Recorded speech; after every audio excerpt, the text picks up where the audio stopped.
ইসলামের অন্যতম গুরুত্বপূর্ণ একটি রকন হলো জাকাত। আল্লাহ সুবহানাহু ওয়া তাআলা সম্পদশালীদের সম্পদের জাকাত দেওয়া আবশ্যক করেছেন, ফরজ করেছেন, অপরিহার্য করেছেন। জাকাত সম্পর্কে আমাদের অনেক প্রশ্ন এবং জিজ্ঞাসা রয়েছে, সেরকম 50টি প্রশ্নের আজ আমরা উত্তর দেওয়ার চেষ্টা করব ইনশাআল্লাহ বিইذনিল্লাহ। আশা করি প্রশ্নোত্তরের মাধ্যমে জাকাত সম্পর্কে আমাদের মৌলিক ধারণা হয়ে যাবে, সেই সাথে জাকাতের অনেক খুঁটিনাটি বিষয় সম্পর্কেও আমরা জানতে পারব। তাহলে শুরু করা যাক সেই প্রশ্নোত্তরের পর্ব। সর্বপ্রথম যে প্রশ্ন দিতে চাই তা হলো, জাকাত কাদের উপরে অপরিহার্য হয়, আবশ্যক হয়, ফরজ হয়, অর্থাৎ কাদের জন্য জাকাত দেওয়া ফরজ? এর উত্তর হলো, মুসলিমদের উপরে জাকাত দেওয়া ফরজ যদি কোনো মুসলিম সুস্থ মস্তিষ্ক সম্পন্ন হন, সেই সাথে জাকাত দেওয়ার মতো সম্পদ অর্থাৎ জাকাত দেওয়ার মতো নেশাব পরিমাণ সম্পদের মালিক হন এবং সেটা তার কাছে 1 বছর অবস্থান করে, তাহলে সেক্ষেত্রে তার জন্য জাকাত দেওয়া জরুরি হয়ে যায়। অমুসলিমদের বা অসুস্থ মস্তিষ্ক সম্পন্ন বা অভয় মানুষের জন্য জাকাত দেওয়া জরুরি নয়। 2 নম্বর প্রশ্ন হলো, জাকাত কাদেরকে দেওয়া যায়? জাকাতের টাকা যাদেরকে দেওয়া যায় তাদের সম্পর্কে আল্লাহ সুবহানাহু ওয়া তাআলা কোরআনে কারিমের সূরা তাওবার 60 নম্বর আয়াতে আলোকপাত করেছেন। 8 শ্রেণীর মানুষ বা 8টি খাত রয়েছে, এগুলোতে জাকাত দেওয়া যায়। তার ভিতরে প্রথমটি হলো নিঃস্ব, যে ব্যক্তির কিছুই নেই, অর্থাৎ তিনি তার জীবন পরিচালনা করার জন্য একেবারে মৌলিক চাহিদা মেটানোর জন্য অন্যের ব্যবস্থাই তার কাছে নাই, অর্থাৎ একবেলা খাবারের ব্যবস্থাও নেই, এরকম কোনো নিঃস্ব মানুষ যদি থাকে তাকে জাকাতের টাকা দেওয়া যায়। দ্বিতীয় হলেন অভাবী মানুষ, অর্থাৎ যে ব্যক্তি নিঃস্ব নন কিন্তু তার কাছে যা আছে তা দিয়ে তার চলে না, মৌলিক চাহিদা তিনি পূরণ করতে পারেন না এবং অভাব রয়েছে, তার অনটন রয়েছে, এই ব্যক্তিকে জাকাত টাকা দেওয়া যায়। 3 নম্বর হলো, জাকাত যারা কালেকশন করেন তাদেরকে বেতন ভাতা হিসেবে জাকাতের টাকা দেওয়া যায়। ইসলামী রাষ্ট্র ব্যবস্থায় যারা জাকাত কালেকশন করেন তাদেরকে বেতন ভাতা হিসাবে জাকাতের টাকা থেকে দেওয়া যাবে। 4 নম্বর, জাকাতের খাত হলো মুআল্লাফাত কুলুবুহুম, অর্থাৎ কোনো অমুসলিম যদি তার দ্বারা কোনো মুসলিমরা ক্ষয়ক্ষতির আশঙ্কা করেন বা ক্ষয়ক্ষতির শিকার হন, তাহলে জাকাতের টাকা তাকে দিলে যদি তার ক্ষয়ক্ষতি থেকে বাঁচা যায় তাহলে সেক্ষেত্রে জাকাতের টাকা দেওয়া যাবে। ইসলামের দিকে তাকে আকৃষ্ট করার জন্য জাকাতের টাকা দেওয়া যাবে। 5 নম্বর হলো, কৃতদাস দাসীদেরকে মুক্ত করার জন্য জাকাতের টাকা দেওয়া যায়। 6 নম্বর, ঋণগ্রস্ত ব্যক্তি ঋণ মুক্ত করার জন্য জাকাতের টাকা দেওয়া যায়। 7 নম্বর, কোনো মানুষ তার বাসা বাড়িতে টাকা পয়সা রয়েছে কিন্তু সফরে তিনি বিপদে পড়ে গেছেন, টাকা পয়সা নাই, এই ব্যক্তিকে এই অবস্থায় জাকাতের টাকা দেওয়া যায়। এবং 8 নম্বর হলো, এমন ব্যক্তি যিনি আল্লাহ রাস্তায় লড়াই করছেন, অর্থাৎ মুজাহিদ, তাদেরকে রসদ হিসাবে জাকাতের টাকা দেওয়া যায়। যদিও ফি সাবিলিল্লাহ বা আল্লাহ রাস্তায় যারা রয়েছেন এর ব্যাখ্যায় অনেকে মুজাহিদদেরকে যারা জেহাদরত রয়েছেন তাদেরকে ছাড়াও অন্য কিছু শ্রেণীকে সেখানে অন্তর্ভুক্ত করেছেন, এটা নিয়ে উলামায়ে কেরামের মতো পার্থক্য রয়েছে। তাহলে 8টি খাত আমরা পেয়ে গেলাম, এই খাতের যে কোনো একটিতে অথবা একাধিকটাতে জাকাতের টাকা বণ্টন করে দেওয়া যায়। তৃতীয় প্রশ্ন হলো, কোন কোন সম্পদের জাকাত দিতে হবে? এর উত্তর হলো, 6 ধরনের সম্পদের জাকাত দিতে হবে। 1 স্বর্ণ, 2 রূপা, 3 নগদ টাকা পয়সা, 4 ব্যবসার মালামাল, 5 গবাদি পশু, 6 ফসল। এই 6টি সম্পদের জাকাত দিতে হয়, এছাড়া অন্য সম্পদের জাকাত দিতে হয় না। 4 নম্বর প্রশ্ন হলো, কি পরিমাণ সম্পদ হলে এবং কত সময় সেটা স্টে করলে জাকাত দিতে হবে? এর উত্তর হলো, স্বর্ণ যদি থাকে, শুধু স্বর্ণ যদি থাকে তাহলে 7.5 ভরি অথবা 85 গ্রাম, কেউ 92 গ্রাম বলেছেন, তো আমরা সর্বনিম্নটা ধরি 7.5 ভরি বা 85 গ্রাম। এই পরিমাণ স্বর্ণ অথবা এর বেশি যদি থাকে তাহলে সবটুকুর যে বিক্রয় মূল্য হবে সেই বিক্রয় মূল্য থেকে 2.5% বের করে এটার জাকাত দিতে হবে। আর যদি শুধু রূপা থাকে তাহলে সেক্ষেত্রে 52.5 তোলা রূপা অথবা 595 গ্রাম, 52.5 তোলা বা 595 গ্রাম, এই পরিমাণ রূপার যদি কেউ মালিক হন অথবা এর বেশি থাকে তাহলে সবটুকুর বিক্রয় মূল্য ধরে এটা থেকে 2.5% হারে জাকাত দিতে হবে। নগদ টাকা এবং ব্যবসার মাল, এটা যদি রূপাকে টাচ করে যায়, স্বর্ণ পর্যন্ত যেতে হবে না, তাহলে এটার জাকাত দিতে হবে। সেক্ষেত্রে যদি আপনার আমার কাছে নগদ টাকা অথবা এমন কোনো ব্যবসার মাল থাকে যেটার বিক্রয় মূল্য বা এটার ভ্যালু 52.5 তোলা রূপা অথবা 595 গ্রাম রূপার সমপরিমাণ হয়, তাহলে সেক্ষেত্রে অথবা এর বেশি হয় তাহলে পুরাটুকুর জাকাত দিতে হবে 2.5% হারে। গবাদি পশু এবং ফসলের জাকাত নিয়ে পৃথকভাবে আমরা কথা বলবো ইনশাআল্লাহ। তাহলে 4 নম্বর প্রশ্নের উত্তরে আমরা জানলাম যে কোন কোন সম্পদের কি কি পরিমাণ হলে জাকাত দিতে হয়, আর এই জাকাত দিতে হয় যখন আমরা এগুলোর মালিক হই, এগুলো আমাদের কাছে 1 বছর স্টে করলে তখন জাকাত দিতে হয়। ফসল ছাড়া বাকিগুলোর আমাদের কাছে মালিক হওয়ার পরে, আমাদের হাতে আসার পরে, সেটা 1 বছর আমাদের কাছে থাকার পরে বছর পূর্ণ হলে তারপরে সেটা জাকাত দিতে হয়। এরপর আবার পরবর্তী বছর পূর্ণ হলে 1 বছর অন্তর অন্তর জাকাত দিতে হয়। 5 নম্বর প্রশ্ন হলো, বছরের মাঝে যেসব টাকা আয় হয়েছে সেগুলোর হিসাব আমরা কিভাবে করব? কথার কথা, আমি 50,000 টাকা বা 1 লক্ষ টাকার মালিক হয়ে গেলাম এবং যখন মালিক হয়েছি আমি বছর শেষে আমি 1 লক্ষ টাকার জাকাত দেবো ইনশাআল্লাহ, যদি আমার কাছে থাকে সেটা বছর শেষে। মাঝে আমার কাছে যদি কিছু টাকা আবার যুক্ত হয় নতুন করে, তাহলে সেই যুক্ত হওয়া টাকাগুলোও কি 1 বছর পূর্ণ হতে হবে? এটার জবাব হলো, যদি নতুন যে টাকাগুলো যুক্ত হয়েছে এর মধ্যে সেই টাকাগুলো আমার এই মূলধন থেকেই লাভ হিসাবে এসেছে, অর্থাৎ এখান থেকে বের হয়েছে, কথা সে 1 লক্ষ টাকা আমি ব্যবসা খাটিয়েছি, সেখান থেকে যে মুনাফা আমার হয়েছে সেটাই যুক্ত হয়েছে বছরের মাঝখানে, তাহলে সেক্ষেত্রে সেগুলো 1 বছর পূর্ণ হওয়া জরুরি নয়। বছরের শুরুতে আমার কাছে 1 লক্ষ টাকা আছে, এরপরে বিভিন্ন সময় আমার এই 1 লক্ষ টাকার লাভ বা মুনাফা হতে হতে সেটা বছর শেষে গিয়ে 1.5 লক্ষ টাকা দাঁড়ালো, তাহলে বাকি 50,000 যেটা সেটা তো বছর পূর্ণ হয়নি, সেটা কোনোটা 2 মাস পরে কোনোটা 3 মাস পরে আসছে, এভাবে হতে হতে 50,000 টাকা যোগ হয়েছে। তাহলে বছর শেষে আমার যা আছে পুরোটা জাকাত দেব, পুরোটার বছর পূর্ণ হওয়া জরুরি নয়, অর্থাৎ যে মুনাফাটা এখান থেকে হয়েছে সেটা বছর পূর্ণ না হলেও চলবে। আর যদি ভিন্ন সোর্স থেকে টাকাটা আসে, অর্থাৎ সে মূলধনের থেকে লাভ হিসাবে বের হয়েছে বা তার মুনাফা হিসাবে আমার সাথে যুক্ত হয়েছে এমন নয়, বরং অন্য খাত থেকে আমার কাছে টাকা এসেছে, তাহলে সেই টাকা 1 বছর পূর্ণ হতে হবে কিনা ওলামা একরাম বলেছেন যে সেই টাকা 1 বছর পূর্ণ হলে তখন জাকাত দিতে হবে। যদিও জাকাত পূর্ণ হওয়া ছাড়াও আপনার মূলধনের সাথে মিলিয়ে সেটাকে জাকাত দেওয়া যাবে। আবার অনেক ওলামা একরাম বলেছেন যে না, ওইটা বছর পূর্ণ হওয়া জরুরি নয়, বরং সেটাকে মূলধনের সাথে মিলিয়ে জাকাত দিয়ে দিতে হবে। তাহলে আমার জাকাত যখন ফরজ হলো, তারপরে যখন বছর পূর্ণ হবে, বছর পূর্ণ হওয়ার আগে মাঝখানে যদি কোনো টাকা আমার আসে, সেটা মূল টাকার সাথে যুক্ত হয়ে সেটার জাকাত আমরা বছর শেষে একসাথে দিয়ে দিব। 6 নম্বর প্রশ্ন হলো, পাওনা টাকার জাকাত কে দিবে? অর্থাৎ আমি কারোর কাছ থেকে হয়তো আমার টাকা পাওনা আছে, আমি তাকে লোন দিয়েছি, তাহলে আমার এই লোনের টাকাটার জাকাত যিনি লোন নিয়েছেন দেনাদার তিনি দিবেন নাকি আমি পাওনাদার হিসাবে আমি দেব? উত্তর হলো আমাকে দিতে হবে। অর্থাৎ যিনি লোন দিয়েছেন তিনি টাকার মালিক, যিনি লোন নিয়েছেন তিনি টাকাটার মালিক নন, যার কারণে যিনি লোন দিয়েছেন তাকেই জাকাত দিতে হবে। এক্ষেত্রে একটু ব্যাখ্যা রয়েছে। যদি এমন হয় যে আমি কাউকে লোন দিয়েছি এবং তিনি টাকাটা দিচ্ছেন না, গড়িমসি করছেন, তাহলে অনেক বছর যদি হয়ে যায়, তাহলে সেক্ষেত্রে অনেক বছর পর যদি আমি টাকাটা পাই তার কাছ থেকে, তাহলে পেছনের সমস্ত বছরের জাকাত আমাকে দিতে হবে। এটা হলো আমাদের দেশের উলামা ইকরামের দৃষ্টিভঙ্গি। সৌদি আরব উলামা ইকরামের অনেকের দৃষ্টিভঙ্গি হলো ভিন্ন। এক্ষেত্রে তারা বলেন, ইবনে উসাইমিন রাহিমাহুল্লাহ সহ অনেকে বলেছেন যে পাওনা টাকার জাকাত, আপনি কারোর কাছে টাকা পাওনা আছে, তো অনেক বছর পরে তিনি যদি আপনাকে টাকাটা ফেরত দেয়, তাহলে সর্বশেষ বছরের জাকাত আপনি দিবেন, শুধু বাকি বছরের জাকাত দিতে হবে না। আবারও বলছি, আমাদের দেশের উলামা ইকরামের দৃষ্টিভঙ্গি এক্ষেত্রে কথার কথা, একজনকে আপনি টাকা হাওলাত দিয়েছেন, ধার দিয়েছেন, তিনি 4 বছর 3 বছর বা 5 বছর পরে টাকাটা ফেরত দিয়েছে, তাহলে ফেরত আসার পর আপনার এই পেছনের প্রত্যেকটা বছরের জাকাত আপনাকে দিতে হবে।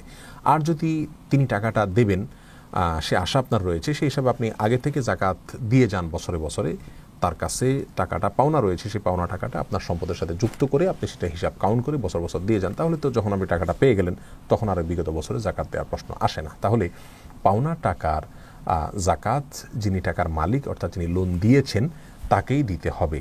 যিনি লোন নিয়েছেন বা দেনাদার, তিনি পাওনা টাকার জাকাত দিবেন না।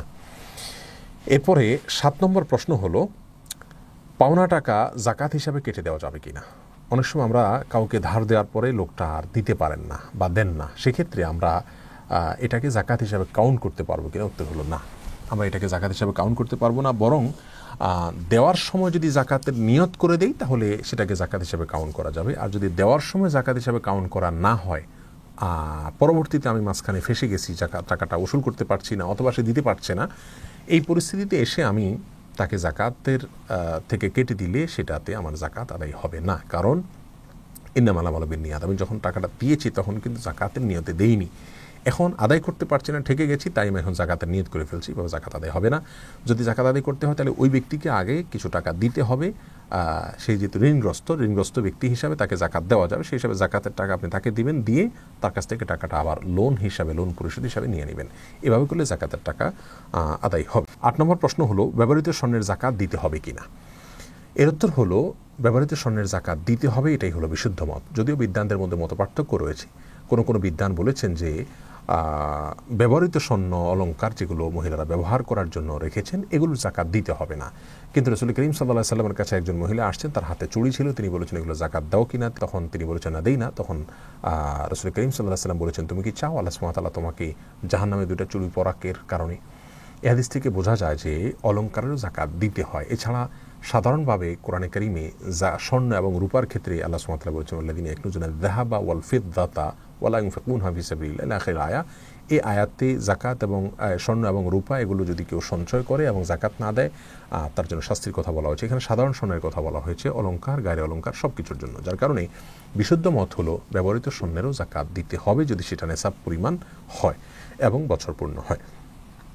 9 নম্বর প্রশ্ন হলো ভাই বোনকে জাকাত দেওয়া যাবে কিনা? উত্তর হলো হ্যাঁ, ভাই বোনকে জাকাত দেওয়া যাবে যদি তারা অভাবী হন, তারা যদি ফকির অথবা মিসকিন এই দুই ক্যাটাগরির কোনো একটাতে অথবা ঋণগ্রস্ত কোনো একটা ক্যাটাগরি 8টা খাতের কোনো একটা খাতের মধ্যে তারা যদি পড়ে যান তাহলে তাদেরকে জাকাত দেওয়া যাবে।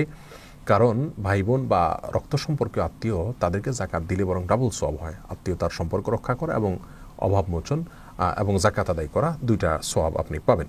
অতএব ভাই বোনকে আপনি জাকাত দিতে পারবেন। 10 নম্বর প্রশ্ন হলো স্ত্রীর গহনার জাকাত কে দিবেন? এর উত্তর হলো স্ত্রীর গহনার জাকাত স্ত্রীকে দিতে হবে। ইসলামের দৃষ্টিতে নারীদের সম্পদের অধিকার নারীদের, সেখানে পুরুষদের কোনো অধিকার নাই, দায়ও নাই। তো স্ত্রীর সম্পদের মালিক তিনি, অধিকার সম্পন্ন তার, অতএব দায়ও তার। তিনি তার স্বর্ণের জাকাত দিবেন।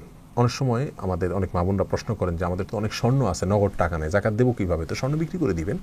কথার কথা, আপনার যদি এই স্বর্ণগুলোর কোনো সার্ভিস আপনার করা লাগে তো আপনি সার্ভিসটা কীভাবে করবেন? বছরে যদি একটা সময় যদি আপনার এটাকে সার্ভিস করা লাগতো, কথার কথা, তাহলে আপনি কীভাবে করতেন? স্বামীর কাছ থেকে চেয়ে নিতেন, ব্যবস্থা করতেন। তো এক্ষেত্রে আপনি স্বামীর কাছ থেকে চেয়ে নেবেন অথবা কিছু স্বর্ণ বিক্রি করবেন বা যেভাবে হোক আপনাকে ব্যবস্থা করতে হবে। ইসলাম মেয়েদের হাতে কোনো টাকা থাকবে না সেটা চায় না, এই জন্যই তো মোহরের ব্যবস্থা রেখেছে এবং আরও নানা উপায়ে মেয়েদের কাছেও টাকা থাকবে, তারা তাদের টাকা থেকে জাকাত দিবেন। হ্যাঁ, কোনো মেয়ের যদি শুধু স্বর্ণ থাকে, কোনো টাকা না থাকে, তিনি চাইলে তার স্বামী, বাবা, ভাই কারোর কাছ থেকে সহায়তা নিয়ে তার জাকাতের টাকা তাদের কাছ থেকে আদায় করে নিয়ে জাকাত দিতে পারবেন, অথবা স্বর্ণ বিক্রি করে হলেও তাকে জাকাত দিতে হবে। যেভাবে হোক স্বর্ণ, তার যদি স্বর্ণ অথবা অলংকার জাকাত দেওয়ার মতো নেশা পরিমাণ হয় তাহলে তাকে জাকাত দিতেই হবে, আর জাকাতটা তার জন্য দেওয়া কর্তব্য। হ্যাঁ, তার পক্ষ থেকে তার স্বামী, বাবা বা অন্য কেউ আদায় করে দিলে আদায় হয়ে যাবে, তবে শর্ত হলো তাকে বলে দিতে হবে যে তোমার স্বর্ণের জাকাত বা তোমার সম্পদের জাকাত আমি দিয়ে দিলাম। এটুকু তারা অবহিত করে দিলে জাকাত আদায় হয়ে যাবে ইনশাআল্লাহ বিইজনিল্লাহ। 11 নম্বর প্রশ্ন হলো বাসার মেয়েদের স্বর্ণ একত্র করলে নেশাব পূর্ণ হয়, একত্র না করলে হয় না, এক্ষেত্রে করণীয় কি? খুব গুরুত্বপূর্ণ একটা প্রশ্ন। মায়ের কথা 3 ভরি আছে, মেয়ের একজনের 4 ভরি আছে, আরেক মেয়ের 2 ভরি আছে, পৃথকভাবে কারোরই 7.5 ভরি নেই, অর্থাৎ নেশাব পরিমাণ নাই, কিন্তু সবগুলো একত্র করলে নেশাব ক্রস করে যায়। তাহলে কি একত্র করে জাকাত দিতে হবে? উত্তর হলো না, কারণ ইসলাম প্রত্যেকটা মানুষের হিসাব আলাদা আলাদা করে রাখার জন্য বলে। যার কারণে মায়ের স্বর্ণ, মেয়ের স্বর্ণ, আরেক মেয়ের স্বর্ণ অথবা পুত্রবধূর স্বর্ণ, এগুলো প্রত্যেকটা যার যার, প্রত্যেকটা মানুষের অ্যাকাউন্ট, তার হিসাব নিকাশ সম্পূর্ণ তার। অতএব তার যদি স্বর্ণ নেশাব পরিমাণ না হয় তিনি জাকাত দিতে হবে না, আরেকজনেরটা যদি হয় তিনি দিবেন। আর যদি কারোরটাই পৃথকভাবে নেশাব পরিমাণ না হয় তাহলে কাউকেই জাকাত দিতে হবে না। 12 নম্বর প্রশ্ন হলো ঋণগ্রস্ত ব্যক্তির জাকাতের বিধান কি? এর উত্তর হলো যে ব্যক্তি ঋণগ্রস্ত সেই ব্যক্তির জাকাত দেওয়ার ক্ষেত্রে দেখতে হবে তার টাকা পয়সা, ওই যে জাকাতযোগ্য যে 6টা অ্যাসেট আছে এগুলো কি পরিমাণ আছে সেটা একসাথ করতে হবে। এরপরে তার লোন বা ঋণ কি পরিমাণ আছে সেটাকে একসাথ করতে হবে। তার লোন যে পরিমাণ রয়েছে, লোনের চাইতে যদি তার সম্পদ বেশি থাকে, এই বেশিটা যদি নেশাব পরিমাণ হয় তাহলে তাকে জাকাত দিতে হবে। এটা হলো সাধারণ লোনের ক্ষেত্রে। কোনো মানুষ খেয়ে পরে বাঁচার জন্য, মৌলিক প্রয়োজন মেটানোর জন্য যদি লোন করেন তাহলে তার জন্য একথা প্রযোজ্য। শিল্প লোন বা শিল্প ঋণ সহ যে সমস্ত ব্যবসায়িক ঋণ রয়েছে অথবা উন্নয়নমূলক ঋণ রয়েছে, বাড়ি করার জন্য আপনি লোন করেছেন, তাহলে সেই লোনের সাথে আপনার জাকাতের কোনো সম্পর্ক নেই। অর্থাৎ সেই লোনের টাকা আপনার অ্যাসেট থেকে বাদ দিয়ে জাকাত দিবেন না, বরং ওই লোনের জায়গায় থাকবে। আপনার পুরো সম্পদ যা রয়েছে সেটার জাকাত আপনাকে দিতে হবে। যদি সেটা জাকাত দেওয়ার মতো সম্পদ হয়, নেশাব পরিমাণ হয়, বছর পূর্ণ হয়, তাহলে জাকাত দিয়ে যেতে হবে, লোনটা কাটা যাবে না, শিল্প লোন অথবা বাণিজ্যিক লোন অথবা উন্নয়নমূলক লোন হলে। আর যদি মৌলিক চাহিদা মেটানোর জন্য শিক্ষা, চিকিৎসা, আপনি অন্ন, বস্ত্র, এরকম কোনো একান্ত প্রয়োজন মেটানোর জন্য আপনি লোন করতে হয়েছে, সেই লোনের টাকাটা আপনি বাদ দিয়ে, সেই লোনের পরিমাণ টাকা বাদ দিয়ে বাকিটুকু যদি নেশাব পরিমাণ হয় তাহলে আপনাকে জাকাত দিতে হবে। তাহলে আমরা জানলাম ঋণগ্রস্ত ব্যক্তির জাকাত কিভাবে দিবেন। ঋণের টাকা বাদে বাকিটুকুর জাকাত তাকে দিতে হবে যদি সেটা নেশাব পরিমাণ হয়। আর শিল্প লোন বা অন্যান্য লোনগুলো এর আওতাভুক্ত নয়। 13 নম্বর প্রশ্ন হলো মসজিদ মাদ্রাসায় জাকাতের টাকা দেওয়া যাবে কিনা। এর উত্তর হলো মসজিদে জাকাতের টাকা কোনো অবস্থায় দেওয়া যাবে না। মাদ্রাসায় জাকাতের টাকা মাদ্রাসার উন্নয়নমূলক কাজে অথবা শিক্ষকদের বেতন ইত্যাদিতে দেওয়া যাবে না। জাকাত দিতে হবে গরিবকে মালিক বানিয়ে। আপনি যাকে দিবেন তিনি যাতে এটা তার মতো করে খরচ করতে পারে। মাদ্রাসার উন্নয়নমূলক কাজে করলে সেটা ধনী ছাত্র সেখানে পড়বে, গরিব ছাত্র পড়বে, আর তাছাড়া এটা এককভাবে কোনো গরিব মালিকও হবে না, যার কারণে মাদ্রাসার উন্নয়নমূলক কাজ জাকাত দেওয়া যাবে না। তবে হ্যাঁ, অনেক মাদ্রাসায় লিল্লাহ ফান্ড রয়েছে, সেই লিল্লাহ ফান্ডে আপনি জাকাতের টাকা দিতে পারবেন। সেই টাকা থেকে গরিব অভাবী ছাত্রদের প্রয়োজন মেটানো হবে, তাদের ভরণ পোষণের জন্য ব্যয় করা হবে, সেক্ষেত্রে জাকাতের টাকা দেওয়া যেতে পারে মাদ্রাসার লিল্লাহ ফান্ডে। 14 নম্বর প্রশ্ন হলো শাড়ি লুঙ্গি দিয়ে জাকাত আদায় করা যাবে কিনা। উত্তর হলো শাড়ি লুঙ্গি দিয়ে জাকাত আদায় করার যে প্রচলন আমাদের সমাজে রয়েছে এটা গর্হিত। এভাবে জাকাত আদায় করা যাবে না, এভাবে জাকাত দেওয়া যাবে না, বরং গরিব এবং অভাবী মানুষের যেভাবে দিলে উপকার হয় সেভাবে দিতে হবে, অর্থাৎ নগদ টাকা পয়সা দিতে হবে। জাকাতের শাড়ি লুঙ্গি মানেই হলো আজকাল এমন শাড়ি লুঙ্গি যে ওটা এক ধোয়াতেই শেষ হয়ে যায় এবং সবচাইতে কম দামের, এটাকেই জাকাতের শাড়ি লুঙ্গি বলতে আমরা বুঝে থাকি সাধারণত। তো গরিব মানুষ হয়তো তার এর চেয়ে প্রয়োজনীয় কোনো জিনিস দরকার আছে, তো তাকে আমি শাড়ি লুঙ্গি দিলে তার ওই প্রয়োজনটা সে মেটাতে পারবে না, দারিদ্র্য বিমোচনটা হবে না, যার কারণে শাড়ি লুঙ্গি নয়, বরং গরিবকে তার প্রয়োজন মেটানোর জন্য নগদ অর্থ দিয়ে জাকাত আদায় করা উচিত। 15 নম্বর প্রশ্ন হলো জাকাতের টাকা দিয়ে নলকূপ খনন বা জনকল্যাণমূলক কাজ করা যাবে কি না। উত্তর হলো না। জাকাতের টাকা গরিবকে মালিক বানিয়ে দিতে হবে, সে তার মতো স্বাধীনভাবে খরচ করবে। আপনি যদি নলকূপ বানিয়ে দেন এবং সেই নলকূপে যে কোনো মানুষ পানি পান করে, তাহলে সেক্ষেত্রে তো গরিব একচ্ছত্র মালিকানা হলো না তার। আর সেই সাথে যদি জনকল্যাণমূলক কোনো কাজ, রাস্তাঘাট, কালভার্ট ইত্যাদি করে দেন, একই কথা প্রযোজ্য হবে, শুধু গরিব তো সেখানে হাঁটবে না। হ্যাঁ, কোনো গরিবের বাড়িতে নলকূপের প্রয়োজন, সে আপনাকে বলেছে, আপনি জাকাতের টাকা থেকে তার জন্য একটা নলকূপ বানিয়ে দিলেন যেটা মালিক সে এককভাবে, সেটা হতে পারে। এর বাইরে সাধারণ জনকল্যাণমূলক কোনো কাজে বা গণমানুষের জন্য কোনো নলকূপ ইত্যাদি খনন করলে জাকাত আদায় হবে না। 16 নম্বর প্রশ্ন হলো শিশুদের সম্পদের জাকাত দিতে হবে কিনা। এর উত্তর হলো এটা নিয়ে স্কলারদের মধ্যে দুটি মত রয়েছে। অনেক স্কলার বলেন শিশুদের সম্পদের জাকাত দিতে হবে না, কারণ তারা বালেগ নয়, প্রাপ্তবয়স্ক নয়। প্রাপ্তবয়স্ক না হলে ইসলামের বিধিবিধান তার জন্য প্রযোজ্য হয় না। শিশু যেহেতু শিশু, প্রাপ্তবয়স্ক নয়, যার কারণে তার জন্য ইসলামের এই জাকাতের বিধান প্রযোজ্য হবে না, তার সম্পদের জাকাত দিতে হবে না। এর বিপরীতে অনেক ওলামা একরাম বলেন না, শিশুদেরও সম্পদের জাকাত দিতে হবে, কারণ শিশুদের সম্পদ জাকাতের জন্য দিতে হবে যে জাকাতটা আসলে ব্যক্তির উপর নয়, বরং সম্পদের উপর দিতে হয়, আবশ্যক হয়। আল্লাহ সুবহানাহু ওয়া তাআলা বলেছেন খুয মিন আমওয়ালিহিম সাদাকাতান তুতাহিরুহুম ওয়া তুযাক্কিহিম, অর্থাৎ আপনি তাদের সম্পদ থেকে জাকাত কালেকশন করুন। আল্লাহ সুবহানাহু ওয়া তাআলা তার রাসূল সাল্লাল্লাহু আলাইহি ওয়াসাল্লামকে নির্দেশ করছেন। তাহলে এই আয়াত থেকে আমরা দেখতে পেলাম জাকাত এটা সম্পদের উপরে অপরিহার্য করা হচ্ছে, ব্যক্তির উপরে না। অতএব মালিক কি শিশু না অন্য কি এটা দেখার বিষয় না, যদি সম্পদ থাকে এবং মুসলিম হন তাহলে তার জাকাত দিতে হবে, এটা অনেক ওলামা একরাম বলেছেন। তাহলে দুটি মত ক্ষেত্রে রয়েছে এবং ভিন্ন মত রয়েছে। দুই মতের সপক্ষেই যার যার মতো করে দলিল তারা পেশ করে থাকেন। বিষয়টি গবেষণামূলক এবং ইজতিহাদি মতপার্থক্যপূর্ণ। 17 নম্বর প্রশ্ন হলো জাকাত কি রমজান মাসেই দিতে হয়। এর উত্তর হলো না।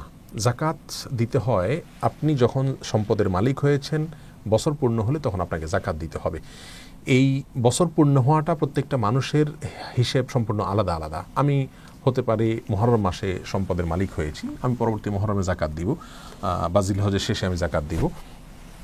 আমি কেউ হয়তো সফর মাসে সম্পদের মালিক হয়েছেন, তাহলে তিনি পরবর্তী বছর ওই সময় জাকাত দিবেন। অর্থাৎ জাকাত দিতে হবে প্রত্যেকটা মানুষকে তার অর্থ বছর পূর্ণ হলে। জাকাতের সাথে অর্থ বছরের পূর্ণতার সম্পর্ক, রমজানের সম্পর্ক না। আমাদের দেশে ম্যাক্সিমাম মানুষ মনে করেন যে রমজান আসলে জাকাত দিতে হয় না, আপনার বছর যখন পূর্ণ হবে তখন আপনি জাকাত দিতে হবে। হ্যাঁ, রমজানে আপনি দিলেন, অর্থাৎ রমজানের 1 মাস পরে 2 মাস পরে জাকাত আসবে, আপনি আগেই জাকাত দিয়ে দিলেন, সেটা আপনি করতে পারেন, ভিন্ন কথা। কিন্তু বিলম্ব করা উচিত নয়। অর্থাৎ রমজানের 2 মাস আগে আপনার জাকাত আবশ্যক হয়ে গেছে, আপনি অপেক্ষা করছেন রমজান আসলে তখন দিবেন, এই যে 2 মাস বিলম্ব করলেন এটা অনুচিত। বরং যখন ফরজ হয়ে গেছে তখনই আপনি জাকাত আদায় করবেন, রমজানের সাধারণ দান করবেন। 18 নম্বর প্রশ্ন হলো জাকাত অগ্রিম দেওয়া যায় কিনা। এর উত্তর হলো হ্যাঁ, জাকাত অগ্রিম দেওয়া যায়। কথার কথা, আগামী 2 মাস পরে আমার জাকাতের দেওয়ার জন্য বছর পূর্ণ হবে, কিন্তু আমি 2 মাস আগেই হয়তো অভাবী লোক পেয়েছি, এখন দেওয়া দরকার, তাহলে আমি জাকাত দিয়ে দিব, সেটা হিসাব রাখবো। 2 মাস পর আমার যখন বছর পূর্ণ হবে, যখন আমি জাকাতের হিসাব করব, আগে যেটা জাকাত দিয়েছি আমি অ্যাডজাস্ট করতে পারবো। কথার কথা, আমি 10,000 টাকা আগে দিয়ে রেখেছি, এখন 2 মাস পরে দেখা গেল যে আমার 12,000 টাকা জাকাত আসছে, তাহলে বাকি 2,000 আর দিয়ে দিলে হয়ে যাবে। অথবা 2,000 হয়তো আমার কম আছে, তাহলে সেক্ষেত্রে সেটাকে আমরা 8,000 টাকা আমার জাকাত আসলো, আমি 10,000 দিয়ে দিয়েছি, তাহলে আমার 2,000 অগ্রিম দেওয়া থাকলো জাকাত। তো জাকাত অগ্রিম দেওয়া যায়, পরবর্তীতে অ্যাডজাস্ট করা যায়। এরপরে 19 নম্বর প্রশ্ন হলো জাকাতের টাকা ধীরে ধীরে যাওয়া যাবে কিনা। অনেকে আছেন যে আমার বছর পূর্ণ হয়ে গেছে, জাকাতের টাকাটাকে আমি আলাদা করে রাখলাম, কিন্তু এটাকে আমি আগামী 1 বছর ধরে 6 মাস ধরে কখনো 2000 5000 করে করে আমি অভয় মানুষ পেয়ে পেয়ে তারপরে দিচ্ছি, এটা করা যাবে কিনা। এর উত্তর হলো না, এরকম করা উচিত নয়। কারণ জাকাতটা আপনার বছর পূর্ণ হলে দেওয়া আপনার জন্য জরুরি, এটা আপনাকে দিয়েই ফেলতে হবে। আপনি যদি আপনার কাছে এটা রেখে দেন তাহলে কিন্তু জাকাত আদায় হবে না। এমনকি আপনি পৃথক করে রেখে দিয়েছেন আপনারই বাসার কোনো এক জায়গায়, তাহলেও জাকাত আদায় হবে না। এটা গরিবের হাতে পৌঁছার আগ পর্যন্ত আপনার জাকাত আদায় হবে না। যার কারণে জাকাত বছর পূর্ণ হওয়ার পরে আপনি জাকাতের টাকা রেখে দিলেন, সারা বছর ধরে একটু একটু করে দিলেন, এটা করা উচিত নয়। আপনি যেটা করতে পারেন সেটা হলো অগ্রিম, অর্থাৎ জাকাত আপনার আরও 6 মাস 7 মাস 8 মাস বা 1 বছর পরে পূর্ণ হবে, তখন জাকাত দিবেন। আপনি আগে থেকে দিতে থাকলেন এবং হিসাব রাখলেন, দেওয়ার সময় জাকাতের নিয়ত করে দিলেন আর হিসাব রাখলেন। বছর শেষে যখন জাকাতের হিসাব করলেন তখন এবার অ্যাডজাস্ট করলেন যে কত টাকা দিলেন, বেশি দিলেন না কম দিলেন। এটা করতে পারেন, কিন্তু বিলম্ব করে আপনি জাকাত দিতে পারবেন না, সেটা গুনাহ হবে আপনার জন্য। 20 নম্বর প্রশ্ন হলো কয়েক বছরের জাকাত দেওয়া হয়নি, এখন কি করব। এর উত্তর হলো তওবা করবেন, আল্লাহর কাছে মাপ চাইবেন এবং পেছনের প্রত্যেক বছরে জাকাত দিতে হবে। ফর এক্সাম্পল 4 বছর 5 বছর ধরে আমি সম্পদের মালিক, কিন্তু আমি জাকাত দিচ্ছি না, এখন বুঝ হয়েছে, তাহলে 4-5 বছরের জাকাত যা এসেছিল সেটা কাউন্ট করে বা অনুমান করে বের করে সেটাকে আমাকে দিয়ে দিতে হবে এখন একসাথে। 21 নম্বর প্রশ্ন হলো কাউকে না বলে জাকাত দেওয়া যাবে কিনা। উত্তর হলো হ্যাঁ, দেওয়া যাবে। অনেক অভাবী মানুষ আছে, আত্মীয় স্বজন আছে যাদেরকে জাকাত দিতে গেলে জাকাতের টাকা বললে তারা মনে কষ্ট পাবেন, তাহলে আপনি তাদেরকে জাকাতের টাকা বলে দেওয়ার দরকার নাই, বরং আপনি নিজে দেওয়ার সময় নিয়ত করবেন জাকাত থেকে দিচ্ছেন, কিন্তু তাকে দিলেন যে তুমি খরচ করিও, তাতে জাকাত আদায় হয়ে যাবে। 22 নম্বর প্রশ্ন হলো স্বর্ণ ও রূপার মধ্যে কোনটাকে নেশাব হিসাবে ধরতে হবে। এর উত্তর হলো আপনার নগদ টাকা বা ব্যবসার মাল যদি হয় তাহলে সেটা স্বর্ণ বা রূপার যে কোনো একটার সাথে মিলে গেলেই আপনাকে জাকাত দিতে হবে, কারণ দুইটাই হলো মৌলিক। যেহেতু রূপার দাম কম, অতএব রূপার সাথে মিলে যাবে খুব সহজে, সেটাই স্বাভাবিক। যার কারণে কারোর কাছে যদি শুধু টাকা থাকে অথবা ব্যবসার মাল থাকে তাহলে সেটা স্বর্ণের নেশাব পূর্ণ হওয়ার অপেক্ষা করার দরকার নেই, কারণ 85 গ্রাম স্বর্ণের নেশাব পরিমাণ টাকা হতে অনেক টাকা লাগবে, কিন্তু রূপা 55 তোলা বা 595 গ্রাম রূপা, এটার মূল্য পরিমাণ টাকা বা ব্যবসার মাল হতে খুব বেশি টাকা বা বেশি ব্যবসার মাল লাগবে না। যার কারণে সর্বনিম্নটাকে হিসাব করতে হবে। জাকাতের ক্ষেত্রে স্বর্ণ এবং রূপার ক্ষেত্রে যে কোনো একটার সাথে মিলে গেলেই জাকাত দিতে হবে, কারণ সর্বনিম্নটাই আমাকে ধরতে হবে। স্বর্ণ বা রূপার যে কোনো একটা, কোনো কালে কোনো সমাজে যদি কথার কথা এমন হয় অলৌকিকভাবে যে স্বর্ণের দাম কম হয়ে গেল, রূপার দাম বেশি হয়ে গেল, তাহলে স্বর্ণের সাথে মিলে গেলে তারা তখন জাকাত দিবেন। তো আমাদেরকে এখন বর্তমানে যেহেতু রূপার দাম কম, দেখতে হবে যে নগদ টাকা অথবা ব্যবসার মাল এটা যদি এটার যে মূল্য বা ভ্যালু এটা যদি রূপার সমপরিমাণ হয়ে যায় তাহলে আমাকে জাকাত দিতে হবে, স্বর্ণের জন্য আর অপেক্ষা করার দরকার নাই। 23 নম্বর প্রশ্ন হলো বাবা মাকে জাকাতের টাকা দেওয়া যাবে কি না। এর উত্তর হলো বাবা মাকে জাকাতের টাকা দেওয়া যাবে না। নিজের বাবা মাকে জাকাতের টাকা দিবেন না, নিজের সন্তানদেরকেও জাকাতের টাকা দিতে পারবেন না। আপনি বাবা মাকে জাকাতের টাকা দিলে তাহলে তাদেরকে ভরণ পোষণ আপনি কোথায় দিচ্ছেন। তাদের জাকাতের টাকা দেওয়ার উপযুক্ত হওয়ার মানে হলো তাদের ভরণ পোষণের ব্যবস্থা নেই। ভরণ পোষণ তো আপনার কর্তব্যের অংশ আপনি সন্তান হিসাবে, তাহলে আবার জাকাতের টাকা কেন দিবেন। যদিও অনেক ওলামা ইকরাম বাবাকে জাকাতের টাকা দেওয়া যাবে বলে থাকেন, কিন্তু বিশুদ্ধ মত হলো জাকাতের টাকা বাবাকে দিবেন না, কারণ বাবার ভরণ পোষণের দায়িত্ব আপনার উপরে যদি তার কোনো সম্পদ না থাকে। আপনি জাকাত দিচ্ছেন, তার মানে জাকাত দেওয়ার মতো সম্পদ আপনার রয়েছে, তাহলে আপনি জাকাত কেন দিবেন, আপনি তো ভরণ পোষণ দিবেন বাবা মাকে, যার কারণে তাদেরকে জাকাতের টাকা দিতে পারবেন না। আর সন্তানদেরও ভরণ পোষণ দেওয়ার দায়িত্ব আপনার, যার কারণে তাদেরকে আপনি যে ভরণ পোষণের দেওয়ার দায়িত্ব যেহেতু আছে, জাকাতের টাকা তাদেরকে দিতে পারবেন না। যাদের ভরণ পোষণের দায়িত্ব আপনার নয়, যেমন ভাই বোন, তাদের বালেগ হয়ে গেলে, প্রাপ্তবয়স্ক হয়ে গেলে তাদের আর ভরণ পোষণের দায়িত্ব আপনার থাকে না, যার কারণে তাদেরকে আপনি জাকাত দিতে পারবেন। এমনিভাবে যে কোনো আত্মীয় স্বজন যাদের ভরণ পোষণ বহন করা ইসলাম শরীয়তের দৃষ্টিকোণ থেকে আপনার উপরে আবশ্যক নয়, কর্তব্য নয়, তাদেরকে আপনি জাকাতের টাকা দিতে পারবেন। 24 নম্বর প্রশ্ন হলো ডায়মন্ডের জাকাত দিতে হবে কিনা। এর উত্তর হলো না। ডায়মন্ড বা হীরা এগুলোর দাম যতই হোক না কেন, যদি এগুলো ব্যবহারের জন্য অলংকার হিসাবে থাকে তাহলে এগুলোর জাকাত দিতে হবে না, কারণ স্বর্ণ এবং রূপা এটাই হলো আন্তর্জাতিক মুদ্রা হিসাবে ধরা হয়, এগুলোর জাকাত শুধু দিতে হবে। ডায়মন্ড এটার যদি ব্যবসায়িক পণ্য হিসাবে কেউ রাখেন দোকানে বিক্রির জন্য, তাহলে সেক্ষেত্রে ওটার মূল্যের জাকাত দিতে হবে, মূলধনের মূল্যের জাকাত দিতে হবে। 25 নম্বর প্রশ্ন হলো স্ত্রীর জাকাত স্বামী আদায় করলে হবে কিনা। এর উত্তর হলো হ্যাঁ, স্ত্রীর জাকাত স্বামী আদায় করলে হয়ে যাবে, তবে স্বামী স্ত্রীকে জানাতে হবে যে তোমার জাকাত আমি দিয়ে দিলাম। স্ত্রী জানলেনই না, তিনি তার মতো দিয়ে দিলেন, তাহলে জাকাত আদায় হবে না। 26 নম্বর প্রশ্ন হলো, কোনো বেনামাজিকে জাকাত দেওয়া যাবে কি না? এর উত্তর হলো, বেনামাজি যদি তিনি নামাজ পড়ছেন না কিন্তু নামাজ পড়া উচিত এটা মনে করেন, বা নামাজ না পড়ার কারণে অপরাধ বোধ আছে, নামাজকে অস্বীকার করেন না, তাহলে তাকে জাকাতের টাকা দেওয়া যাবে, কারণ এ ধরনের ব্যক্তিকে আমরা কাফের মনে করি না। হ্যাঁ, যে সমস্ত ওলামা ইকরাম মনে করেন যে বেনামাজি তিনি কাফের, ইচ্ছাকৃত সালাত ত্যাগকারী কাফের, এরকম যারা মনে করেন তাদের মতে বেনামাজিকে জাকাত দেওয়া যাবে না। 27 নম্বর প্রশ্ন হলো, কিছু স্বর্ণ আর কিছু টাকা আছে, কোনোটারই নেশাব পূর্ণ হয়নি, তাহলে জাকাত কিভাবে দিব? খুবই গুরুত্বপূর্ণ একটি প্রশ্ন। কথার কথা, আপনার কাছে 3 ভরি স্বর্ণ আছে আর নগদ 20,000 টাকা আছে, তাহলে 20,000 টাকা এটাও 52.5 তোলা রূপা কেনার মতো টাকা নয়, তাহলে টাকার পৃথকভাবে জাকাত হয় না। আবার 3.5 ভরি অথবা 3 ভরি স্বর্ণ রয়েছে, এটা স্বর্ণের নেশাব পূর্ণ হয় না, যার কারণে পৃথকভাবে সেটারও জাকাত আসে না। তাহলে টাকা এবং স্বর্ণ আলাদা আলাদা ধরলে কোনোটারই জাকাত আসে না। সেক্ষেত্রে আমরা দুইটাকে মিলিয়ে জাকাত দিতে হবে কিনা? উত্তর হলো হ্যাঁ। যেহেতু টাকা আছে এবং সাথে স্বর্ণ আছে, সেক্ষেত্রে সমস্ত ওলামা ইকরাম একমত এ ব্যাপারে যে আমাদেরকে মেলাতে হবে। অর্থাৎ স্বর্ণ 3.5 ভরি বা 3 ভরি যেটাই থাকুক, বা 4 ভরি ফর এক্সাম্পল, এটার বিক্রয় মূল্য কত? যদি এটার বিক্রয় মূল্য 1.5 লক্ষ বা 2 লক্ষ টাকা হয়, তাহলে তার সাথে আর 20,000 ক্যাশ যুক্ত করে 1,60,000, 70,000 বা 80,000 যেটাই হয়, এটা যেহেতু 52.5 তোলা রূপা কেনার মতো হয়ে গেছে, অতএব এটার জাকাত দিতে হবে। শুধু স্বর্ণ থাকলে সেক্ষেত্রে 7.5 ভরির আগে জাকাত দেওয়া লাগতো না। যেহেতু স্বর্ণের সাথে নগদ টাকা অথবা রূপা বা ব্যবসার মাল যুক্ত হয়েছে, এবার পুরাটা মিলে রূপারটা টাচ করলেই জাকাত দিতে হবে। কোনো কোনো আলেমরা এর বিরোধিতা করেন, কিন্তু জমহুর বা সংখ্যাগরিষ্ঠ ওলামা ইকরাম সারা দুনিয়াতে, আরবে অনারবে, আমাদের দেশের সব জায়গায় ওলামা ইকরাম এক্ষেত্রে এই ফতোয়াই দিয়েছেন। অর্থাৎ যদি শুধু নগদ টাকা থাকে, যে টাকা আলাদাভাবে রূপার নেশাব পূর্ণ করে না, আবার স্বর্ণ থাকে, সে স্বর্ণের নেশাব পূর্ণ করে না, তাহলে দুইটাকে একত্র করে, দুইটার ভ্যালুকে একত্র করার পরে যদি রূপার সমপরিমাণ হয়, রূপার নেশাব সমপরিমাণ হয়, তাহলে পুরাটুকু জাকাত 2.5% হারে দিতে হবে। অনেকেই মাসআলা না জানার কারণে আমরা জাকাত দিচ্ছি না, অথবা এভাবে হিসাব করলে অনেক লোকের কিন্তু জাকাত হয়ে যায়। 28 নম্বর প্রশ্ন হলো, স্বর্ণ বা রূপার জাকাত কি বাজার মূল্য হিসাব করে দিতে হবে নাকি বিক্রয় মূল্য হিসাব করে? এর উত্তর হলো, বিক্রয় মূল্য হিসাব করে দিতে হবে। আপনার কাছে যে পরিমাণ স্বর্ণ বা রূপা রয়েছে অথবা ব্যবসার মাল রয়েছে, এটা এখন বিক্রি করতে গেলে যে পরিমাণ মূল্য পাবেন আপনি, সেই পরিমাণ মূল্য হিসাব করে তার থেকে 2.5% বের করে জাকাত দিতে হবে। এটা আপনি কেনার সময় কত দিয়ে কিনেছেন সেটাও দেখার বিষয় নয়, এবং এটা আপনি বাজারে এখন কিনতে গেলে কত দিয়ে কিনবেন সেটাও দেখার বিষয় নয়। আপনি বিক্রি করতে গেলে কত মূল্য পাবেন সেটা দেখার বিষয়, সেখান থেকে 2.5% বের করে আপনাকে জাকাত দিতে হবে। 29 নম্বর প্রশ্ন হলো, স্থায়ী সম্পত্তি যেমন বাড়ি, গাড়ি, কলকারখানা, এগুলোর জাকাত দিতে হবে কিনা? উত্তর হলো, এগুলোর মূলধনের উপর জাকাত দিতে হবে না। কথার কথা, কারোর ইন্ডাস্ট্রি রয়েছে, সেখানে অনেক মেশিনারিজ রয়েছে, কারোর বহুতল ভবন বা ছোট বড় বাড়ি রয়েছে, গাড়ি রয়েছে, বাস রয়েছে, ট্রাক রয়েছে, তো এগুলো যদি তিনি ভাড়ায় খাটান, তাহলে এটার মূলধনের যে মূল্য সেটার উপর জাকাত আসবে না, কিন্তু এটার যে আমদানি বা এটার যে লাভ, সেটা যদি জমে জাকাত দেওয়ার মতো হয়, তাহলে সেটার জাকাত দিতে হবে, মূলধনের জাকাত দিতে হবে না। হ্যাঁ, কেউ যদি গাড়ি কেনা বেচার কাজ করেন, তার গাড়ির শোরুম থাকে, তাহলে তো ব্যবসার মাল, যে সম্পদটা তিনি কিনেছেন বিক্রি করার জন্য, সেটা ব্যবসার মাল হিসাবে ওইটার জাকাত দিতে হবে।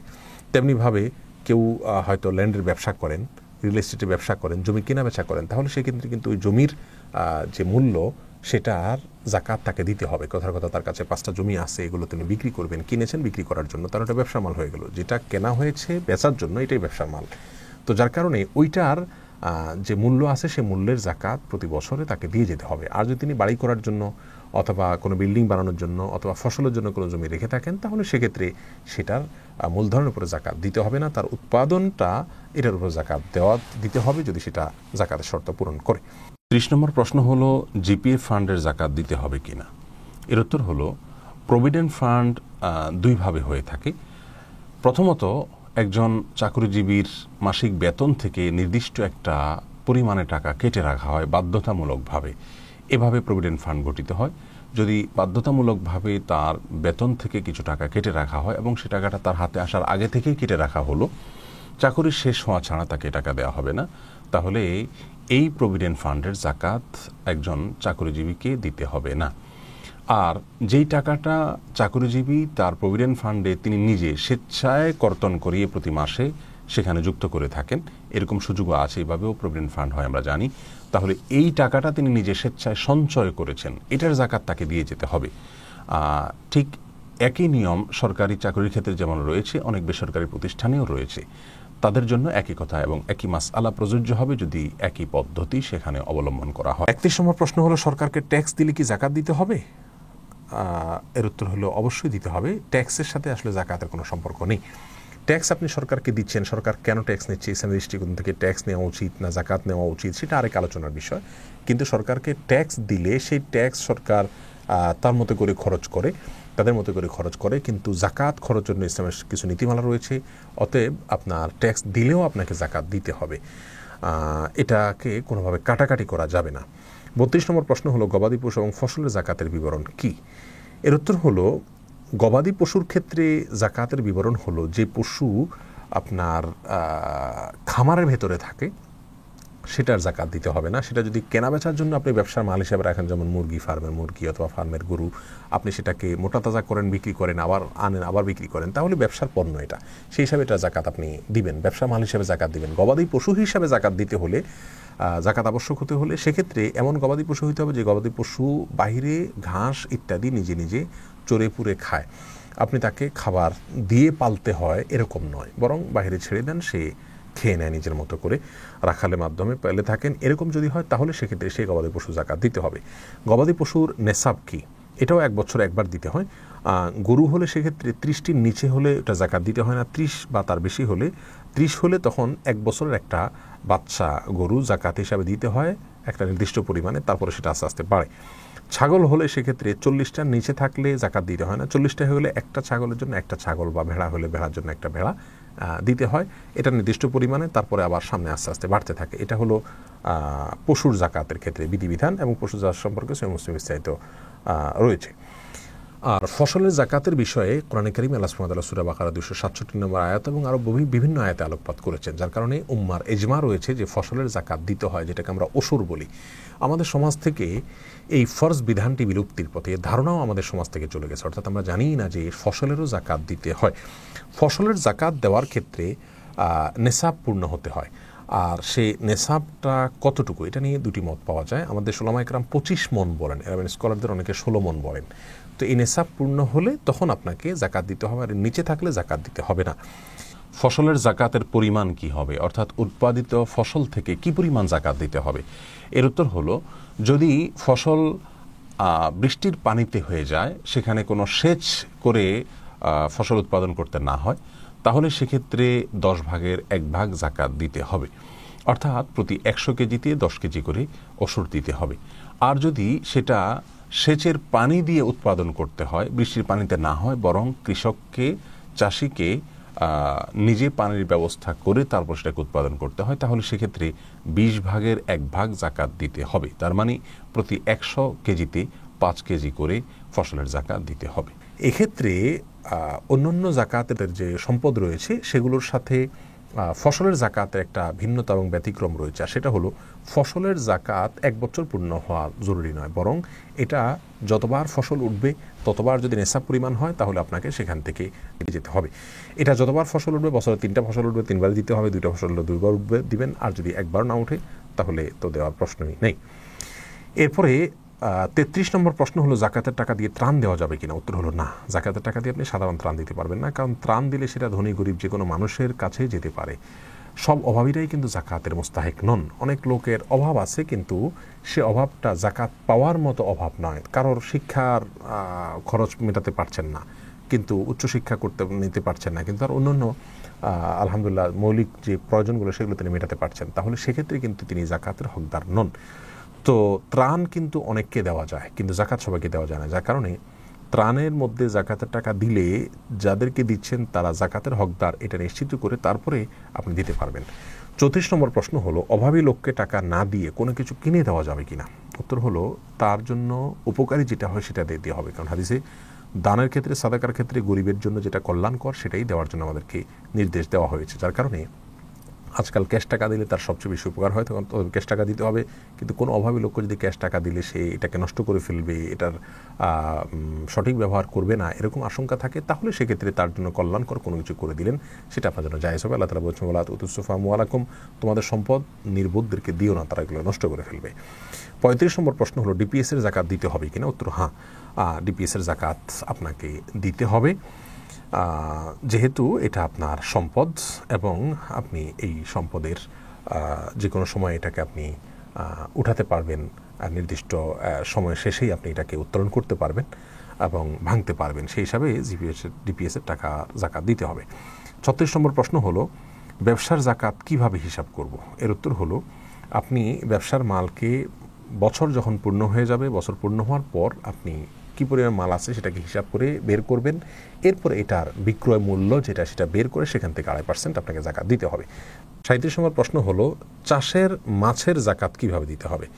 এর উত্তর হলো আমি যে মাছ চাষ করছি সে মাছটা ব্যবসার পণ্য, আমি এটার পোনা কিনছি, তারপরে সেটা বড় করে তারপর বিক্রি করছি, এটা কিনছি এবং বিক্রি করছি, ব্যবসা পণ্য হিসাবে এটার যে বিক্রয় মূল্য আছে সেটা ধরে আমাকে 2.5% হারে জাকাত দিতে হবে।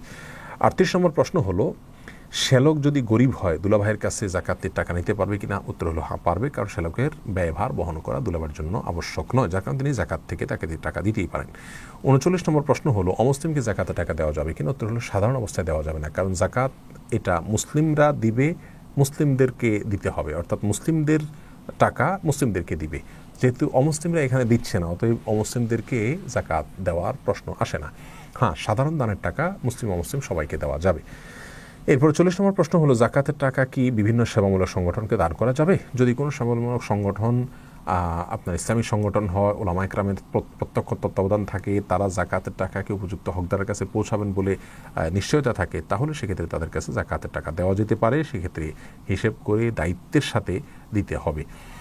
41 নম্বর প্রশ্ন হলো ফিক্সড ডিপোজিট এবং বন্ড সার্টিফিকেটের জাকাত দিতে হবে কিনা। উত্তর হলো হ্যাঁ, নগদ টাকার মতো ফিক্সড ডিপোজিট, বন্ড সার্টিফিকেট অথবা এই জাতীয় যেগুলো রয়েছে এগুলোর জাকাত আপনার হিসাব করে দিতে হবে প্রতি বছর একবার করে। 42 নম্বর প্রশ্ন হলো বছরের মাঝামাঝি নেশাব থেকে কমে গেলে জাকাত দিতে হবে কিনা। অনেকের এমন হতে পারে বছরের শুরুতে জাকাত দেওয়ার মতো 92 লাখ রুপা কেনার মতো টাকা ছিল, বছরের শেষেও ছিল, কিন্তু মাঝখানে কিছু টাকা কমে গেছে, অর্থাৎ নেশাব থেকে নিচে নেমে গেছে, তাই তার জাকাত দিতে হবে কিনা। এক্ষেত্রে আরবিয়ান স্কলারদের মত হলো না, তাকে জাকাত দিতে হবে না, কমে গেলে আবার নতুন করে যখন ফিল আপ হবে নেশাব পরিমাণ, তখন থেকে আবার নতুন করে তার বছরের কাউন্ট হবে, বছরের শুরু ধরা হবে। আমাদের দেশে ওলামায়ে কেরাম অবশ্য ভিন্ন কথা বলেন, তারা বলেন যে যদি কমে যায় এবং তিনি একদম নিঃস্ব হয়ে না যান, তাহলে সেক্ষেত্রে তার এটাতে কোনো জাকাতে ফরক পড়বে না, বরং জাকাত তিনি দিয়ে যেতে হবে। বছরের মাঝখানে যদি কিছুটা নেশাব থেকে নেমেও যায় এবং একদম নিঃস্ব হয়ে না যান তিনি, তাহলে তার এর ফলে জাকাতের কোনো প্রভাব পড়বে না, তিনি বছর শেষে ঠিকই জাকাত দিতে হবে। তাহলে দুটি মত রয়েছে, আমরা এ বিষয়ে দুটাই বললাম। 43 নম্বর প্রশ্ন হলো ইংরেজি বর্ষ হিসাবে জাকাত দিতে হবে নাকি আরবি বর্ষ হিসাবে। উত্তর হলো চান্দ্রবর্ষ হিসাবে জাকাত দিতে হবে, সৌরবর্ষ হিসাবে নয়।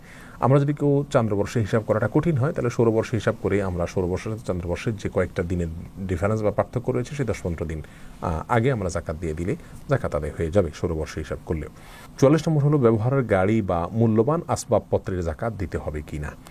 এর উত্তর হলো ব্যবহারের গাড়ি যত বড় দামি হোক না কেন বা মূল্যবান আসবাবপত্র যত দামি হোক না কেন, এগুলোর জাকাত দিতে হবে না। 5 নম্বর প্রশ্ন হলো হজ বা বিয়ের উদ্দেশ্যে জমানো টাকার জাকাত দিতে হবে কিনা। উত্তর হলো হ্যাঁ, হজ, বিয়ে বা ভালো কাজের জন্য আপনি টাকা জমা করেছেন, যেহেতু এটা জমা করা টাকা থাকে, তাহলে সেক্ষেত্রে এটারও জাকাত আপনাকে দিয়ে যেতে হবে।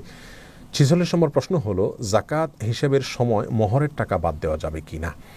উত্তর হলো না, মোহরের টাকা বাদ দেওয়া যাবে না। জাকাত হিসাব করার সময় মোহরের টাকা দেনা হিসাবে আপনি এটাকে বাদ দিতে পারবেন না। কেউ যদি মনে করেন যে আমার মোহরদার হয়েছে 10 লাখ 20 লাখ টাকা, তো এটা তো আমি দেনাদার, ঋণকে তো বাদ দিয়ে তারপরে হিসাব করা যায় জাকাত ঋণের টাকা বাদ দিয়ে, কিন্তু মোহর এরকম ঋণ নয় যে ঋণকে বাদ দিয়ে জাকাত হিসাব করতে হয়, যার কারণে মোহরের টাকা এটাকে আপনি এই ঋণটাকে হিসাব করা ছাড়াই আপনার পুরো সম্পদের জাকাত আপনাকে দিতে হবে, ওই ঋণকে আমলে নেওয়া যাবে না জাকাত দেওয়ার ক্ষেত্রে। এরপরে 47 নম্বর প্রশ্ন হলো মোহর হস্তগত না হলে স্ত্রীকে জাকাত দিতে হবে কি না। অর্থাৎ কোনো মেয়ে মানুষ তিনি তার স্বামীর কাছে মোহরের টাকা পাওনা আছে, কিন্তু স্বামীটা তাকে এখনও পরিশোধ করেন নাই, তাহলে সেক্ষেত্রে স্ত্রী অন্যের কাছে টাকা পাওনা আছে, পাওনা টাকার জাকাত দিতে হয়, সেই হিসাবে মোহরের টাকারও জাকাত কি স্ত্রী দিয়ে যাবে কিনা। উত্তর হল না। এটা যতক্ষণ পর্যন্ত তিনি মালিক না হয়েছেন বা তার হাতে না আসছে ততক্ষণ পর্যন্ত তিনি তার মালিকানাটা পূর্ণতা পায়নি, যার কারণে তিনি এটার জাকাত দিয়ে যাবেন না। বরং যদি তিনি কখনো হস্তগত হয় তারপর থেকে তিনি 1 বছর পূর্ণ হলে জাকাত দিয়ে যাবেন, যদি সেটা তার কাছে স্টে করে। 48 নম্বর প্রশ্ন হলো স্বামী স্ত্রী একে অন্যকে জাকাত দিতে পারবে কিনা। এর উত্তর হলো স্বামী তার স্ত্রীকে জাকাতের টাকা দিতে পারবেন না, কারণ স্ত্রীর ভরণ পোষণ স্বামীর কর্তব্যে রয়েছে। তাহলে যার ভরণ পোষণ দেওয়া আমার কর্তব্য রয়েছে, তাহলে আমি জাকাত দেবো কেন? তাকে তো ভরণ পোষণ দিতে হবে। আর স্ত্রী যদি সম্পদশালী হন, স্বামী যদি অভাবী হন, তাহলে সেক্ষেত্রে স্বামীকে স্ত্রী জাকাতের টাকা দিতে পারবেন, কারণ স্বামীর ভরণ পোষণ স্ত্রীর দায়িত্বে পড়ে না, যার কারণে তিনি তাকে জাকাতের টাকা দিতে পারবেন। তাহলে আমরা জানলাম যে স্বামী তার স্ত্রীকে জাকাতের টাকা দিতে পারবেন না, কিন্তু স্ত্রী স্বামীকে জাকাতের টাকা দিতে পারবেন। 49 নম্বর প্রশ্ন হলো জাকাতের টাকা পৃথক করে রাখলেই কি আদায় হয়ে যাবে? অনেক ভাইরা আছেন জাকাতের টাকা বছর পূর্ণ হলে পৃথক করে রাখেন, এরপর আস্তে আস্তে সেখান থেকে দেন। উত্তর হলো আপনি পৃথক করে রাখলে জাকাত আদায় হয়ে যাবে না, যতক্ষণ পর্যন্ত গরিবের কাছে পৌঁছায় না দিবেন ততক্ষণ পর্যন্ত জাকাত আদায় হবে না। 50 নম্বর প্রশ্ন হলো কাজের লোকজনকে জাকাত দেওয়া যাবে কিনা। এর উত্তর হলো আমাদের কাজের লোকজন, কাজের বুয়া হোক, হাউস ড্রাইভার হোক, অথবা অন্য অধীনস্থ কোনো লোকজন হোক, তারা যদি জাকাত পাওয়ার মতো হকদার হয়, অভাবী হয়, আজকাল কিন্তু অনেক কাজের লোকদেরও অনেক সঞ্চয় থাকে, যদি সেরকম কিছু না হয় তাহলে জাকাতের হকদার হলে তাদের বেতন ঠিকঠাক মতো দিয়ে অতিরিক্ত হিসাবে জাকাতের টাকা আপনি দিতে পারবেন। আর যদি বেতনের টাকার জায়গায় আপনি জাকাত দেন নাউজুবিল্লাহ, তাহলে সেক্ষেত্রে তো আপনার জাকাত আদায় হবে না। তাহলে কাজের লোকজনকে জাকাতের টাকা দেওয়া যাবে শর্ত সাপেক্ষে, যদি তারা জাকাতের হকদার হয় এবং বেতনের এক্সট্রা হিসাব যদি আপনি তাদেরকে দেন, তাহলে জাকাত আদায় হয়ে যাবে ইনশাআল্লাহ বিদিনিল্লাহ। প্রিয় দর্শক, জাকাত সম্পর্কে 50টা প্রশ্ন উত্তর আমরা জানলাম। এরকম আরও বহু প্রশ্ন আছে যেগুলোর উত্তর আমাদের জানা উচিত। আমি আশা করি এই 50টা প্রশ্নের উত্তর থেকে আপনি সেগুলোর উত্তর নিজে নিজে বের করে নিতে পারবেন। তারপরেও আপনার পুরো বিষয়টা কি আরও ভালোভাবে জানার জন্য কোনো আলেমের শরণাপন্ন হয়ে জাকাত সম্পর্কে বিস্তারিত জেনে তারপর আমরা জাকাত আদায় করবো। আল্লাহ সুবহানাহু ওয়া তাআলা আমাদের সকলকে ইসলামের নলেজ অর্জন করা, কোরআন সুন্নাহর ইলম অর্জন করার যে ফরজ রয়েছে, সেই ফরজটা আল্লাহ তাআলা আমাদের সবাইকে আদায় করার তৌফিক দান করুন।